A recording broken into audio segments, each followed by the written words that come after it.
I'm glad to see you again. I have made a number of these videos to introduce to you my Patreon page, and so we're going to use this video for that, my new start, if you will. And of course, it's going to go up in other places, so there are people who are going to just sort of track to find out what's going on in the artistic world of Jael. That's really what this is about. I have a lot of projects, as I always have, and health issues and other things that have occurred during this time have sort of slowed me down a little bit, but not held me back, really. So we have a number of books that we're ready to come out with. We have a new album on the table, and we're going into the studio late to this month. And we're going to start that record, and hopefully we'll be done and it'll be out before Christmas. That's the goal. It's going to have an awful lot to say about the current political situation. It's going to have an awful lot to say about a lot of things that are spiritual and in basic concept. So we believe that God is supreme and that he is in charge of all things, including pandemics and everything else. And when government decides that they want to be trumping the word of God, we have problems with that. So the political nature of this record is coming back in a very strong way, not since 2008 when I released the album Political by Necessity. And so we have an approach to this record in terms of very timely information and a very timely commentary, if you will, on the political state.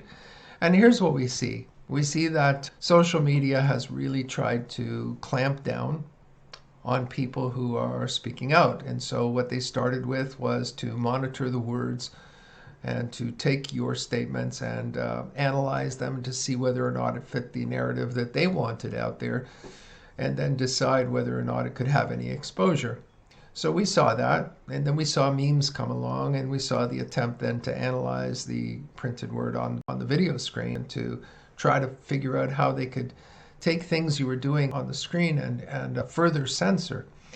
And that has had varying degrees of success. Some things are easier to censor that way than others, and there are problems. But here's the real kicker. We realized very quickly that if there are lyrics in a song, it's going to be very hard to censor. So I'm good at that, and I thought, all right, we're going to go back in the studio and do it. This will be my first album after the stroke. During the time when I was most severely affected, I completely lost my voice. The voice I have now is a slightly different character than it was before I had the stroke in the first place. So we are in a interesting place because we don't really know what the final product is going to sound like any further than, what we sound like live. And I have put a band together again, and it's a stripped down version. We may expand it to the full band for some of the cuts, but the jury is out on that. We're actually looking at what can we do that's more basic and more maybe in line with where my voice is right now.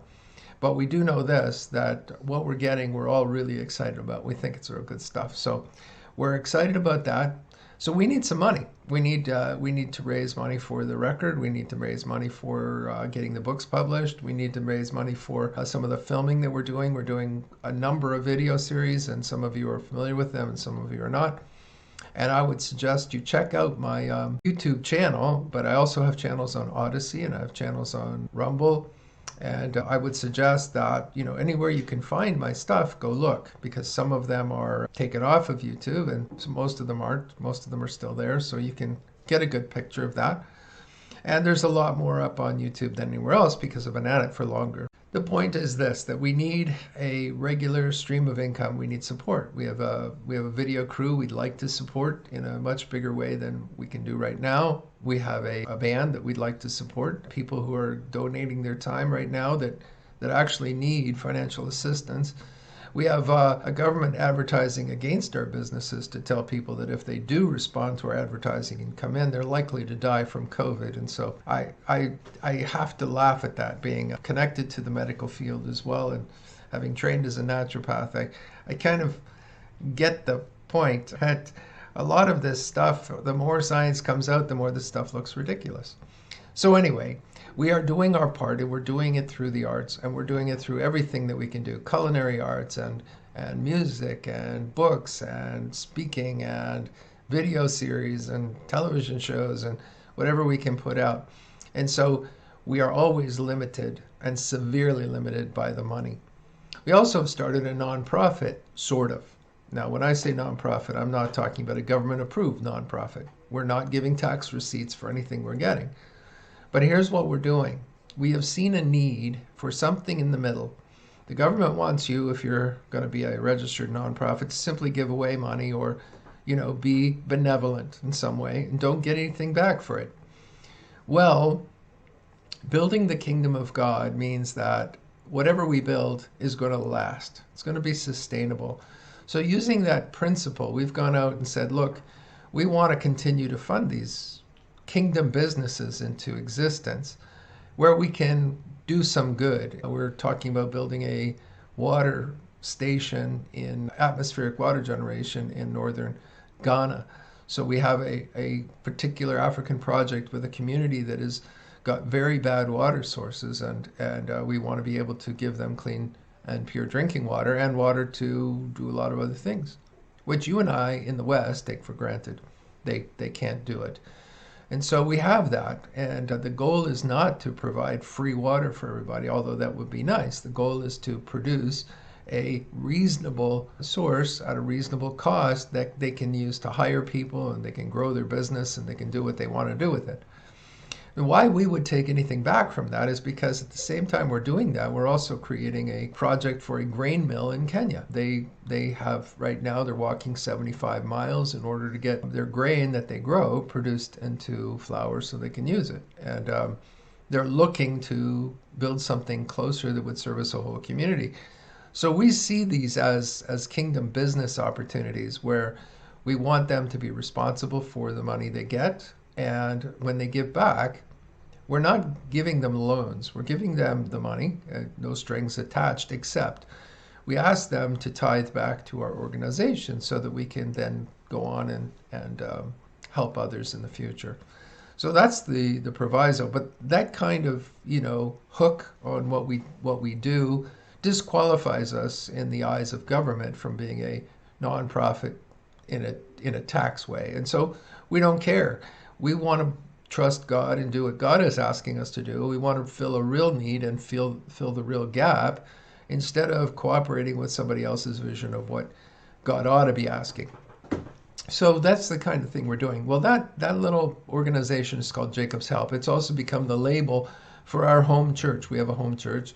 And if you're in the area, drop me a note and you'll be invited. But the idea of that is that the government is not in control of what God tells his people to. The government can't override it. They can't do these things. And we've seen them step in and override things at times.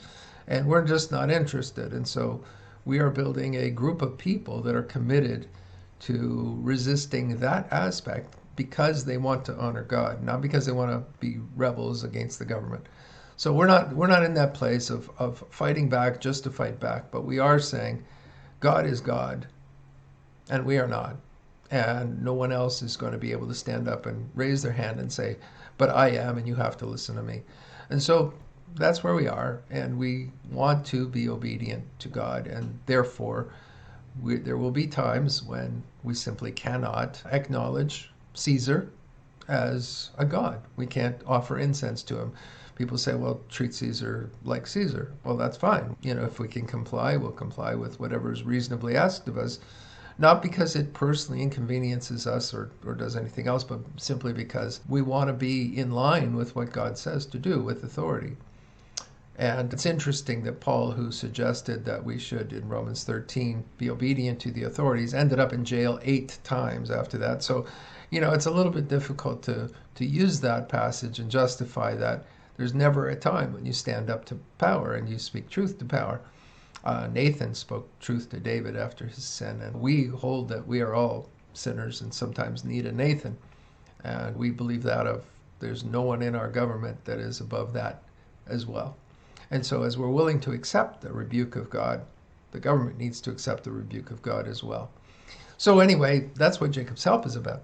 So you can go and give there separately if you want, but this Patreon page is about us continuing our efforts in the artistic world of Jael to continue to release products that are a benefit to you, helpful to your community, helpful in our message, helpful in every way we can get it out there. And we think that it's deserving of your support, and we want it because we would love to do a lot more than we're able to do right now.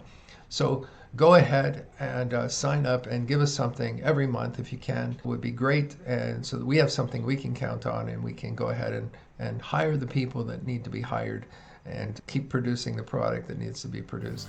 We love you. We'll see you later. Bye.